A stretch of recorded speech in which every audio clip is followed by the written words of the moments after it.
እና ብዙ ዋጋም ደግሞ እየከፈልን ያለ ነው። አልሐምዱሊላህ ወላሂ ጣዕሙ ይለያያል መሰለኝ። ብቻ ያው በቤተሰብ ባላገኘውም ግን እኔ ጋር ያለው እስልምና ጥፍጥናውና አይ ቲንክ አንዳንድ እህት ወንድሞቼ ጋር ያለውን እስልምና ሳይ በራሴ በጣም ነው የምደሰተው፣ በጣም ነው የምኮራው። እስኪ አንዳንድ ሀሳብ ባነሳ በጣም ደስ ይለኛል ለማይደብርሽ ከሆነ። መጀመሪያ ቲቪ ላይ ነው የሚያውቁኝ ብዙ ሰዎች እና ምን አለ መሰለሽ አንዳንዴ የሰው ልጅ አውቀዋለሁ ማለት አትችይም። ማለት የሆነ እንደዚህ አይነት ሰው ነኝ እኔ። አውቃታለሁ የምባል አይነት ሴት አይደለሁም። የሆነ በጣም ድብቅ የሆነ ሰው አለ አይደለ? ክሎዝ የሆነ ሰው ይሆናል ለእናትም ለአባትም የማይመች ሰው። እንደዚህ አይነት ሰው ነበርኩኝ። ሳድግ ደግሞ በኪነ ጥበብ ውስጥ ነው ያደግኩት። በዳንስ፣ በውዝዋዜ፣ በቲያትር በመሳሰሉት ነገራቶች ውስጥ ነው ህይወቴን ያሳለፍኩት እና ያ ነገር ደግሞ እኔን ጭራሽ ወደ ሌላ ነገር በጣም ስቦኝ ነበረ። አይደለም ሰልሜ ሰግጄ አላህን ተገዝቼ ምናምን ይቅርና ፈጣሪ የሚባል ነገር የለም ባካችሁ። ከህይወት ከሞት በኋላም ህይወት የለም። በቃላ የሆነ ፍልስፍናም በይው እብደትም በይው ወደ ሆነ ህይወት ውስጥ ገብቼ ነበረ። ግን አልሐምዱሊላህ አላህ በዛ ህይወት ውስጥ አልተወኝም፣ አውጥቶኛል። ከባዱ ነገር ምን መሰለሽ? ኪነ ጥበብን ወይም ደግሞ በእንደዚህ አይነት ሀያት ውስጥ ስታድጊ ከልጅነትሽ ጀምሮ እያደግሽ ስትመጪ ማለት ነው የሆነ አላ ያንን የሆነ ብቻ ወደማትፈልጊው ፍልስፍና ውስጥ ገፍትሮ ይከትሻል። የሆነ ሰዓት ላይ ራስሽን ስታገኙ በቃ ቤተሰቦችሽ ጋር ያለሽ ማንነት ሌላ ነው፣ ጓደኞችሽ ጋር ያለው ማንነት ሌላ ነው። አንቺ ደግሞ ራስሽን የምታውቂበት ሀል ደግሞ ሌላ ነው የሚሆነው እና ሳትፈልጊ የአራት የአምስት ሰው ባህሪን ይዘሽ ነው የምትኖሪው። እንደዚህ ሲሆን ደግሞ ያው ወደ ተለያዩ እንዴት ላስረዳሽ፣ ወደ ተለያዩ መጥፎ ነገሮች ውስጥ ትገቢያለሽ። አንዱን አስተካከልክ ስትይ አንዱ ይበላሻል፣ አንዱ ተስተካከለ ስትዩ አንደኛው ጋር ሌላ ነገር ይኖራል። ወላሂ ብቻ እኔ እንጃ ጌታዬ ለእኔ በጣም ብዙ ነገር አድርጎልኛል። ህይወቴን በሙሉ ባይሆንም በትንሹ ሼር አድርጌያለሁኝ ቴሌቪዥን ላይ እና ብዙ እህት ወንድሞችም በዛ ሰበብ ወደ እስልምና እንደመጡም ሰምቻለሁ፣ አይቻለሁ፣ አግኝቻቸዋለሁ። አልሐምዱሊላህ ወላሂ እኔ በጣም የምፈልገው ነገር ምንድን ታውቂያለሽ እህቴ?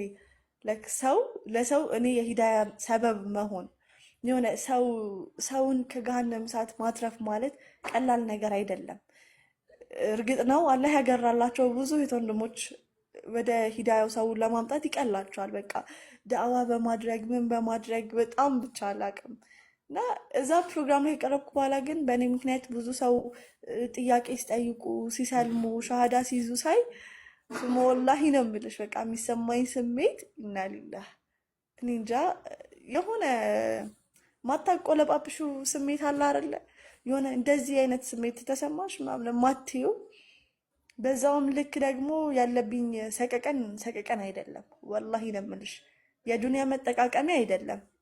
እኔ ያየሁትን ሀቅ፣ እኔ ያገኘሁትን እውነታ፣ እኔ ያገኘሁትን ኑሮ እንዴት ለእናቴ ለአባቴ ላስተላልፍ?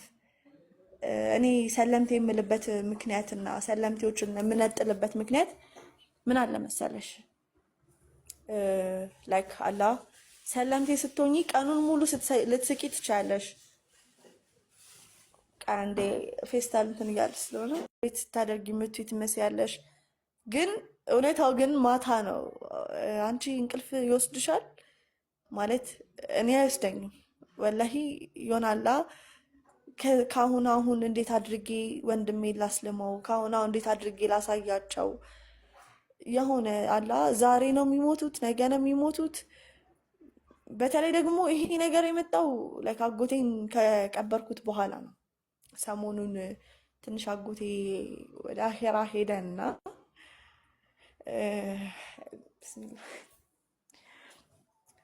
ህይወት ወላሂ ምን አይነት ጠባብ እንደሆነች ነው ያሳየኝ ማለት ነው።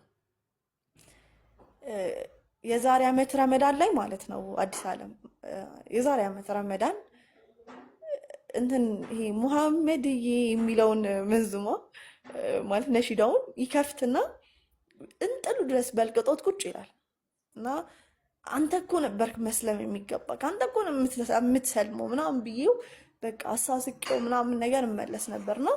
ኢንሻአላህ ቆይ በአሁኑ ረመዳን አብሮኝ ይጾማል። ኢንሻአላህ ቆይ አሁን እስልምናን ያገኛል። ብቻ እንደዛ እያልኩ ራሴን ሳታልል ይኸው የማይቀረው ሞት መጣና አስመለጠኝ እና የብዙ ሰለምቴዎች ሀያት ሌሊቱ የጭንቀት ሌሊት ነው ወላሂ። አብዛኞቹ እናቴን እንዴት አድርጌ ላስልማት፣ እንዴት አድርጌ አባቴን ወደ ሂዳያው ልጥራው፣ እኔ ያየሁትን ሀቅ እኔ ጋር ያለውን እውነታና መረጋጋት እንዴት ነው ማሳያቸው? እኔ አንዳንዴ ወላሂ ነው የምልሽ ይሆናል እንደ ውስጤን ልቤ እንደዚህ የሆነ ጎትቻ አውጥቼ ምናምን የሚረዱት ነገር ቢኖር እላለሁ። ለምን እኔ እንጃ አንዴ ካመለጥሽ አትመልሻቸውም። እና ሰለምቴዎች ምናምን ስል ወይም ደግሞ አንድ ሰው ወደ እስልምና እኮ መጣ ምናምን ስባል ለዛ ሰው የተለየ ፍቅር ጉጉት ምናምን የሚኖረኝ ሰው ለመታወቅ የምፈልገው ይሆናላ የሆነ ብቻ ራሴን ዝቅ ማድረግ ካለብኝም ዝቅ አድርጌ ያንን ሰው ለማግኘት የምሞክረው እንደኔ አይነት ጊዜ እያሳለፈ እንደኔ አይነት ሌሊት ይሆናል የሚያሳልፈው ብዬ እንትን ስለምል ነው ስለማስብ ነው። እና አሁንም ቢሆን ብዙ እህት ወንድሞች አሉ እኔ ወላሂ የሆነ ሰዓት ላይ ይሆናላ ወይኔ ያላህዬ ፈተናው እኮ በዛብኝ ምናምን ብዬ እንትንልና አስብና ከዛ በኋላ ደግሞ የሌሎች ሰለምቴዎች ታሪክ ስሰማ ወላሂ ላዚም እኔስ መቼ ነው እንደው ፊትናው የሚደርሰኝ? መቼ ነው እኔም ዋጋ ከፈልኩ እኮ ለዲኔ እኮ ዋጋ ከፍያለሁ ብዬ ማውራት የምችለው ብዬ አስባለሁ። ብቻ አልሐምዱሊላህ አላህን ፈልገሽ አሳደሽ ስታገኘውና አፈላልገሽ ስታገኘውና ሲሰጥሽ ይለያያል። ዋጋ ከፍለሽ የምትይዡ ነገር ዝም ብለሽ አታባክኙ አይደል? ዋጋ ይሄ ይሆናላ ምንም ይሁን በእርግጥ እኔ ትልቁ ጉጉቴ ምን እንደሆነ ታውቂያለሽ? አዲስ ዓለም የሆነ ሸሂድ መሆን በዲነል ኢስላም ላይ የሆነ ነገር እያደረኩ ብቻ እንደዚህ አይነት ወይ ላይ መሞት። ሞት የማይቀር ጽዋ ነው፣ ማናችንም ጋር አይቀርም። የፈለገ ነገር ቢሆን ሁላችንም እንቀምሳታለን፣ ግን አሟሟታችን ይወስነዋል። ወላሂ እኔ ኢንተርቪው ላይም ተናግሬያለሁ። ሞትን እንደ በፊት ላይም እንደምጠላውና እንደምፈራው ነገር የለም። አሁን ላይ ደግሞ የሆነ ጂሃድ ላይ ሆኜ ምናምን ያ አላህ በቃ ይሆናል የሆነ ረሱል ያስቀመጡልን እኛ ውድ ነቢይ ሀቢበላህ ረሱላላህ ሰለላሁ ዐለይሂ ወሰለም ብዙ ነገሮችን ማለት ያስቀሩት ነገር የለም።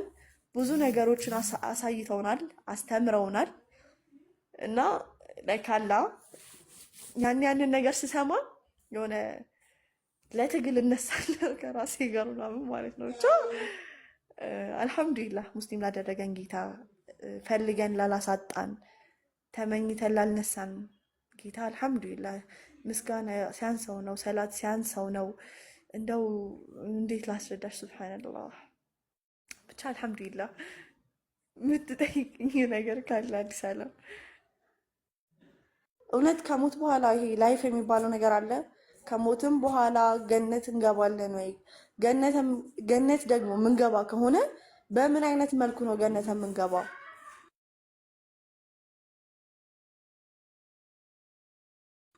እና አፉ በይኝ እሺ። ኦፊስ ስለሆንኩኝ እየተሯሯጡ ነው ህፃናት። ሲቀጥል ደግሞ እውነት ፈጣሪ የሚባለው አካል አለ። እኔ የሆነ ሰዓት ላይ ወዴት ሄጄ ነበር መሰለሽ? ይሄ ማለት ባልፈልግም አሁን ላይ ይሄ ኢሉሚናቲዝም የሚባለው ነገር በጣም ሚስበኝ ነበረ እና የሆነ ራሴን በሰርጀሪ መቀየር ፈልግ ነበረ። በጣም በቃ አሁን ላይ ቲክቶክ ላይ የምታያቸው ከሆነ ወላሂ የሆነ ራሳቸውን ወደ እንስሳነት ለመቀየር ራሳቸውን የሆነ አላ የሚያስጠላ ነገር ለማድረግ ምናምን እኔ ከነሱ መሀል አንዷ ነበርኩኝ። አልሐምዱሊላህ አሁን ላይ ግን እና የሆነ ሰውነቴ ሙሉ ታቱ መሰራት ፈልግ ነበር። ብቻ ይሄ ሰው ሲያየኝ የሚፈረኝ ሰው መሆን ፈልግ ነበረ። የሆነ አላ በቃ ማስጨነቅ፣ ሰው መጉዳት ምናምን የመሳሰሉት ነገር ደስ ይሉኝ ነበረ። ለምን ወደዛ ሄድ ካልሽኝ ደግሞ ብዙ ጊዜ ይኸውልሽ ገዳማት ላይ ሄድ ነበር። ክረምት ታይሜን የማሳልፈው የተለያዩ ቤተክርስቲያኖች በመሄድ ነበረ እዛ የሆነ ጠያቂ ሰው ታውቂያለሽ? ውሃ ለምን ቀጠነ ብዬ ልጠይቅሽ እችላለሁ። ለምን ይሄ እንደዚህ ሆነ ብዬ ልጠይቅሽ እችላለሁ። ብዙ ነገር ልጠይቅሽ እችላለሁ። እና ብዙ ጊዜ ቆሌን ነው የሚገፉት። ዝም በይ አንቺ እንደዚህ አይባልም። የመጀመሪያው ጥያቄ ስዕልም ማንሳለው ነው። ስዕላት የሚባሉት ነገር ምስል አድኖ የሚባሉት ነገር ምናምን ነገር እነዚህ ነገሮች ከየት መጡ? እኔ ስለ ቅዱስ ገብርኤል ሳቅ ስማር ቅዱስ ገብርኤል ከ600 በላይ ክንፍ ያለው የእሱ ክንፍ አንዱ ክንፍ ወደ ምድር ቢመጣ ዓለምን ሙሉ እንደሚጠቀልላት በጣም ግዙፍ እንደሆነ ነው የማውቀው። ከዛ ሌላ ቦታ የሆነ ቤተክርስቲያን ስትገቢ ምናምን ተስሎ ታገኘዋለሽ። ስዕል ማለት ደግሞ አንቺ ያንን ሰው ያንን አካል አይተሽዋል ማለት ነው። አስቢው። መመሰል ማለት እኔ እንጃ አላውቅም፣ እሱ ነው እንደማለት ነው አይደለም? ግን ይህንን ነገር የመጣው ከየት ነው? ሲቀጥል ደግሞ እንሳላለን አይደለም? እንሳላለን አይደል? ይሄ የሆነ ስዕለት የሚባል ነገር አለ። ገብርኤል እንደዚህ እንዲያደርግልኝ፣ ሚካኤል እንደዚህ እንዲያደርግልኝ ምናምን ነገር እያልን እንሳላለን። እና አሁን አንዱ ጋር ተስለሽ አንደኛው አይደብረውም ወይ? ሁሉም ተአምር ማድረግ የሚችሉ ከሆነ ፈጣሪ የሚባለው አካል የትኛው ነው? አሁን እኔ ለአርሴማ እሳላለሁ፣ ለገብርኤል እሳላለሁ፣ ለሚካኤል እሳላለሁ። ከዛ ደግሞ ስለቱን ካላስገባሽ ደግሞ መጥፎ ነገር ይደርስብሻል ትባያለሽ። እነዚህ ጥቃቅንና አነስተኛ የሆኑ ጥያቄዎች ናቸው በቃ እኔን እያናወዙኝ የመጡት ማለት ነው። ይሆናላ ይሄ ምንድን ነው ስሙ? በአላህ ስም ጠፋኝ። ብስሚላህ ንስሐ ግቡ፣ ንስሐ አድርጉ ምናምን የሚባል ደግሞ ትልቁ ጥያቄ አለ። አንቺ ለሰው ትሄጂና የሰራሽውን ዝሙት፣ የሰራሽውን በደል፣ የሰራሽውን ኃጢአት ታወሪያለሽ፣ ትናዘዣለሽ ምናምን። እኔም ሰው ነኝ፣ አንቺም ሰው ነሽ። እዚህ ጋር የንስሐ አባት የሚባለውም አካል አረረም መረረም ምንድን ነው? ሰው ነው፣ መልአክ አይደለም ይሄ ሰው። ከዛ በኋላ እሱ ከፈጣሪው ጋር የሚደዋወል ይመስል ቶሎ ብሎ ምን ይልሻል? በቃ ስገጂ፣ ለእኔ ኩንታል ጤፍ አስገቢልኝ፣ እንደዚህ አድርጊልኝ ይልሻል። በዛ መማርሽን እርግጠኛ ነሽ? እኔ እርግጠኛ አይደለሁም።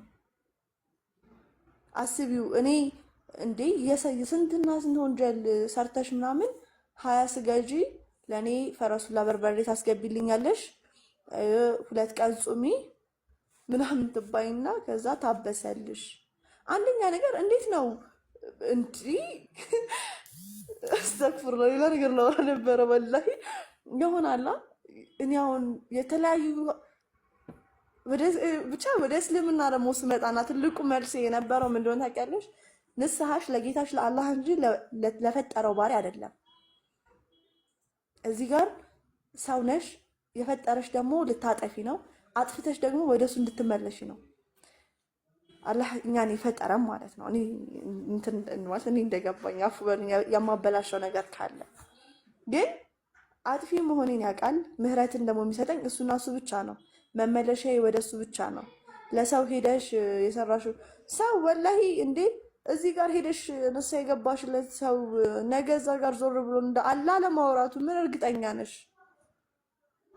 እርግጠኛ የምትሆኝበት አህዋል የለም እንዴ። እኔ የሆነ ማለት ፋይል ማውጣት ባልፈልግም ግን የሆነ ጊዜ ላይ እንደዚህ ንስሐ ምናምን እየገባው እኔ ንስሐ ሊገባ ስል ማለት በጣም በቃ የነበርኩበት ሲቹዌሽን ታመሜ ነበረ ምናምን ተስፋ መቁረጥ ውስጥ ነበርኩ ምናምን ነገር እና ምን አለኝ መሰለሽ አባ ሲያጽናኑኝ የሌላ ሴት ንስሐ የገባችውን ታሪክ አንዲት ልጅ ነበረች ብለው ተረኩልኝ ማለት ነው።